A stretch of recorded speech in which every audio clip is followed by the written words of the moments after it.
سال 1833 جب قبیلہ بنی آس کے لوگ آج جہاں دبئی ہے یہاں آ کر رہنا شروع ہو گئے، اس وقت یہ جگہ مکمل ریگستان تھی اور یہ ابو دھابی کے کنٹرول میں تھا۔ دبئی اس وقت مچھیروں کا ایک گاؤں کہلاتا تھا۔ 1894 میں کچھ تاجر دبئی میں آ کر بسنا شروع ہو گئے کیونکہ یہاں پر تاجروں پر ٹیکس بہت کم تھا، مگر دبئی میں آج بھی مچھلی پکڑنے کے علاوہ کوئی اور خاص کام نہ تھا۔ 1912 میں دبئی کی حکمرانی شیخ سعید محمد بن مخدوم کے پاس آ گئی اور انہی کو دبئی کا فاؤنڈر بھی سمجھا جاتا ہے۔ اس وقت دبئی میں پرل انڈسٹری یعنی موتی ڈھونڈنے کا کام عروج پر تھا۔ دبئی کی اکانومی اس کام کو آگے بڑھا تو رہی تھی لیکن دبئی ابھی بھی ایک گاؤں کی شکل اختیار کیا ہوا تھا۔ 1958 کی بات ہے جب دبئی کے حکمران شیخ زاید بن سعید ال مخدوم بن گئے اور یہ وہی انسان تھے جنہوں نے دبئی کو ایک گاؤں سے شہر بنا ڈالا۔ انہوں نے دبئی کریک جہاں پر آ کر بحری جہاز رکتے تھے اس کو گہرا کروانا شروع کر دیا۔ یہ جگہ بہت چھوٹی تھی اور شیخ جانتے تھے کہ یہاں پر بڑے اور ماڈرن بحری جہاز آ کر نہیں رک سکتے۔ انہوں نے اس پروجیکٹ پر بہت زیادہ پیسے لگا دیے، اتنے زیادہ پیسے لگا دیے کہ یہ دبئی کی سالانہ آمدنی سے بھی کہیں زیادہ رقم تھی، اور اس کو پورا کرنے کے لیے انہوں نے قرضے بھی لے رکھے تھے۔ یہ ایک بہت ہی بڑا رسک تھا لیکن شیخ راشد جانتے تھے کہ اس پروجیکٹ کے مکمل ہونے پر دبئی کی اکنامک صورتحال پر بہت زیادہ گہرا اثر پڑے گا، اور واقعی میں یہ پلان کامیاب کر گیا۔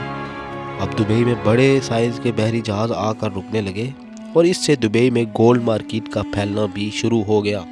شیخ راشد اکثر یورپ اور انگلینڈ جاتے تھے اور یہ وہاں پر بنائے گئے انفراسٹرکچر سے بہت متاثر تھے، خاص طور پر لندن سے، کیونکہ ان کو لندن کی بنی ہوئی سڑکیں اور انڈر گراؤنڈ ٹرین سسٹم بہت زیادہ متاثر کرتا تھا، اور ان کے دل میں بھی یہ خواہش تھی کہ دبئی بھی ایک دن ایسا ہی ماڈرن شہر بن جائے گا۔ شیخ راشد نے دبئی کو ایک شہر کی شکل دینا شروع کر دی۔ سال 1959 میں انہوں نے دبئی میں ایک ماڈرن ایئرپورٹ بھی بنوایا اور دبئی میں بجلی لائنز، ٹیلی فون سروسز وغیرہ کی لائنز بچھوا رہے تھے۔ لوگ سمجھتے تھے کہ شیخ راشد پیسے ضائع کر رہے ہیں اور دبئی کبھی بھی ایک ماڈرن اور انٹرنیشنل شہر نہیں بن سکے گا، مگر 1966 میں دبئی کی قسمت ہی بدل گئی۔ یہ وہ سال تھا جب دبئی میں آئل ڈسکور ہوا، لیکن یہاں پر تیل کے ذخائر بہت کم تھے۔ شیخ راشد نے اس بات کو بہت ہی عقل مندی سے سمجھا کہ دبئی کو صرف تیل پر ڈیپینڈنٹ نہیں کیا جا سکتا۔ انہوں نے اس وقت کہا، میرے پاس دو خبریں ہیں، ایک اچھی اور ایک بری۔ اچھی خبر تو یہ ہے کہ دبئی میں آئل ڈسکور ہو گیا ہے، اور بری خبر یہ ہے کہ دبئی میں آئل تھوڑا ڈسکور ہوا ہے۔ اس لیے انہوں نے تیل کا استعمال کر کے دوسرے پروجیکٹس بنوانا شروع کر دیے۔ انہوں نے دنیا بھر سے بڑے بڑے انجینئرز اور آرکیٹیکچرز کو بلا کر دبئی میں مزید تعمیر کروانا شروع کر دی، جیسا کہ 1979 میں دبئی میں ایک اونچی بلڈنگ بھی بنائی گئی، اور ایسے کئی پروجیکٹس دبئی میں شروع ہو رہے تھے۔ 1981 میں شیخ راشد اس دنیا سے چلے گئے۔ اب جو دبئی کے امیر ہیں شیخ محمد بن راشد ال مخدوم، یہ انہی کے بیٹے ہیں، اور آج جو ہم دبئی دیکھ رہے ہیں اس کو بنانے میں شیخ راشد کا ہی دماغ ہے۔ انہوں نے دبئی میں اونچی اونچی بلڈنگز بنانا شروع کر دی، اور اس کام میں ایک مسئلہ بھی آ گیا، اور مسئلہ یہ تھا کہ کچی مٹی پر اتنی بڑی بڑی بلڈنگز کیسے کھڑی کی جائے، مگر شیخ محمد بن راشد نے اس کا حل بھی ڈھونڈ نکالا۔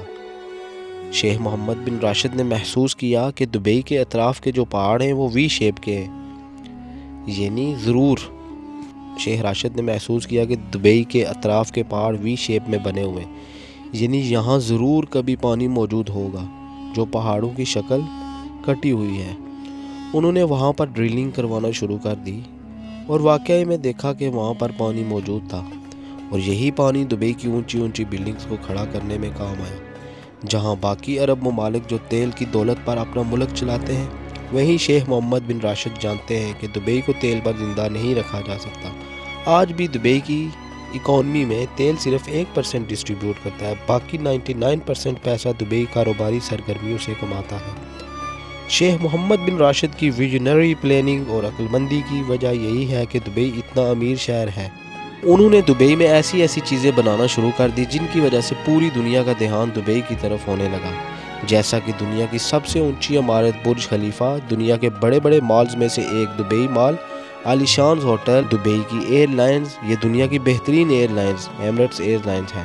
یہ ساری اٹریکشن لوگوں کو دبئی کی طرف کھینچ کر لا رہی تھی۔ دبئی میں بہت سے فری زونز بھی ہیں جہاں ہر قسم کی ٹیکس چھوٹ دی جاتی ہے، جو بڑے بڑے بزنس مین دنیا میں ہیں ان کی توجہ کو اپنی طرف کھینچتی ہے۔ یہ فری زون دبئی کی اکانومی کا 20% حصہ بنتے ہیں، جہاں تقریباً 1.5 کروڑ کے قریب لوگ نوکری کر رہے ہیں۔ دبئی میں آج 80% کے قریب وہ لوگ ہیں جو باقی کنٹریز سے آ کر دبئی میں سیٹل ہو گئے ہیں، اور دبئی میں آج وہ لوگ بھی موجود ہیں جو محنت کر کے پیسہ کما کر اپنے پیاروں کو گھر بھیجتے ہیں۔ دبئی میں ہر وہ سہولت موجود ہے جو بڑے بڑے ملینئرز اور بلینئرز کو اپنی طرف لاتی ہے۔ تو دوستو، آپ نے دیکھی آج کی ہماری دبئی کی ہسٹری کی کچھ تصاویر جو ہم نے آپ کے ساتھ شیئر کی ہیں، اور بہت سی قیمتی معلومات جو آپ کے ساتھ شیئر کیا ہے۔ اس کو لازمی سنیے گا اور اس کو شیئر کیجیے گا اپنے پیاروں کے ساتھ بھی، اور جن لوگوں نے ابھی تک ہمارا چینل سبسکرائب نہیں کیا وہ کائنڈلی ہمارے چینل کو سبسکرائب کریں اور بیل کا آئیکن ضرور دبائیں تاکہ آنے والی مزید اچھی ویڈیوز آپ کو بآسانی مل سکیں۔ بہت شکریہ، اپنا خیال رکھیے گا، والسلام۔